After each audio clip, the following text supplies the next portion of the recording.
असहयोग आंदोलन विषय पढ़ा।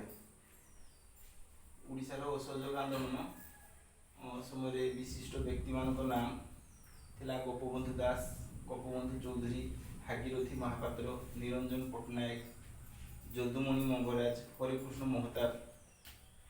পরীক্ষার এই বিষয়ে বহুত প্রশ্ন আছে যে ওড়িশার অসহযোগ আন্দোলন সহিত কাহার সম্পর্ক আছে।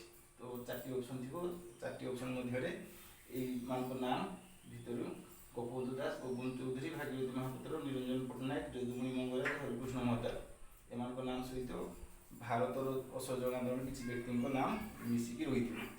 ତମକୁ ଏହା ଭିତରୁ ଓଡ଼ିଶା ସହିତ ସମ୍ପର୍କିତ ବ୍ୟକ୍ତିଙ୍କୁ ଚିହ୍ନଟ କରିବାର ଥିବ। ତୁମେ ଏମାନଙ୍କ ନାମ ଭଲ ଭାବରେ ମନେ ରଖିଲେ ସର୍ଟ କ୍ୱେଶ୍ଚନ୍ ଆନ୍ସର୍ ଦେଇହେବ।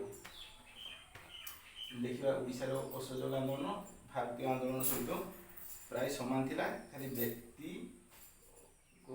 ଭାରତର ଯେଉଁମାନେ ଅଂଶୀଦାର ଥିଲେ ସେମାନେ ଓଡ଼ିଶାରେ ସେମାନଙ୍କୁ ଖାଲି ବ୍ୟକ୍ତି ନାମ ଗୁଡ଼ିକ ଅଲଗା ଅଛି। ଆଉ ସେ ଅସହଯୋଗ ଆନ୍ଦୋଳନ 1920 ରହିଥିଲା, ଓଡ଼ିଶାରେ ବି ସେ 1920 ରହିଥିଲା। ଏଠି ନାଗପୁର ଅଧିବେଶନ 35 ଜଣ ପ୍ରତିନିଧି ଯୋଗ ଦେଇଥିଲେ। 1921 ଜାନୁଆରୀ 24ରେ କଟକରେ ଗୋପବନ୍ଧୁ ଦାସ ଛାତ୍ରମାନଙ୍କୁ ଉଦ୍ବୋଧନ ଦେଇଥିଲେ। 1921 ମାର୍ଚ୍ଚ 23ରେ ଗାନ୍ଧୀଜୀଙ୍କ ଉଦ୍ବୋଧନ ଓଡ଼ିଶାବାସୀଙ୍କ ପ୍ରତି ହେଇଥିଲା। ସେ ଗାନ୍ଧୀଜୀ ଏଠାରେ ଓଡ଼ିଶାର ନାଗରିକମାନଙ୍କୁ ଅସହଯୋଗ ବିଷୟରେ ସଚେତନ କରୁଥିଲେ ଏବଂ ତାଙ୍କୁ ଅସହଯୋଗ ବିଷୟରେ ସଚେତନ କରିବା ପାଇଁ ବିଭିନ୍ନ ପ୍ରକାର ଭଦ୍ରକଠାରେ ଆଉ ଅନ୍ୟାନ୍ୟ ସ୍ଥାନରେ ଏସବୁ ଲୋକମାନଙ୍କୁ ଉଦ୍ବୋଧନ ଦେଇଥିଲେ। ଆଉ ଯେଉଁ ସ୍ଥାନମାନଙ୍କରେ ସେ ଉଦ୍ବୋଧନ ଦେଇଥିଲେ ସେଠାରେ ଗାନ୍ଧୀ ଛକ ବା ଗାନ୍ଧୀ ପଡ଼ିଆ ନାମରେ ସେ ସ୍ଥାନ ସବୁ ଏବେ ମଧ୍ୟ ପ୍ରସିଦ୍ଧ ଅଛି। 1921 ମାର୍ଚ୍ଚ 23 ମନେ ରଖିବ ଯେ ଓଡ଼ିଶାରେ ଗାନ୍ଧୀଜୀଙ୍କ ଉଦ୍ବୋଧନ କାର୍ଯ୍ୟକ୍ରମ ଚାଲିଥିଲା। ଏହା ଛଡ଼ା ଭାରତର ଯେଉଁ ସବୁ କାର୍ଯ୍ୟସୂଚୀ ଥିଲା ଓଡ଼ିଶା ପାଇଁ ମଧ୍ୟ ତାହା ସମାନ ଥିଲା। ସେ ଅସ୍ପୃଶ୍ୟତା ନିବାରଣ, ଆଉ ବିଦେଶୀ ଦ୍ରବ୍ୟ ବର୍ଜନ, ଆଉ ସ୍ୱଦେଶୀ ଜାଗରଣ ଏସବୁ ଏକା ସମସ୍ତେ ଥିଲା। ଏଠି ଅଳକା ଶ୍ରମ କଥା ଆସେ। ଜଗତସିଂହପୁରରେ ଯେଉଁ ସବୁ ଆଶ୍ରମ ଅଛି ଏଗୁଡ଼ିକ ଉପରେ ଅଧିକ ଗୁରୁତ୍ୱ ଦେବା। ଏଗୁଡ଼ା ସବୁ ସର୍ଟ କ୍ୱେଶ୍ଚନ୍ରେ ଆସିବ।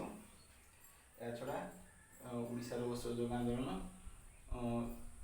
ଭାରତୀୟ ଜାତୀୟ ଆନ୍ଦୋଳନ ସହିତ ପୁରାପୁରି ସମାନ ଭାବରେ ଚାଲୁଥିଲା। ଏହା ଭାରତୀୟ ଆନ୍ଦୋଳନକୁ ମଧ୍ୟ ସମର୍ଥନ କରୁଥିଲା।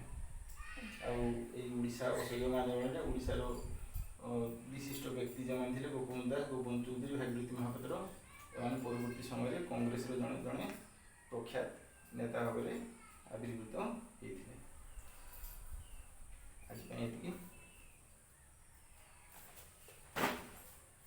ଓଡ଼ିଶାର ଅସହଯୋଗ ଆନ୍ଦୋଳନର କାର୍ଯ୍ୟକ୍ରମ ବିଷୟରେ ଆମେ ବର୍ତ୍ତମାନ ପଢ଼ିବା।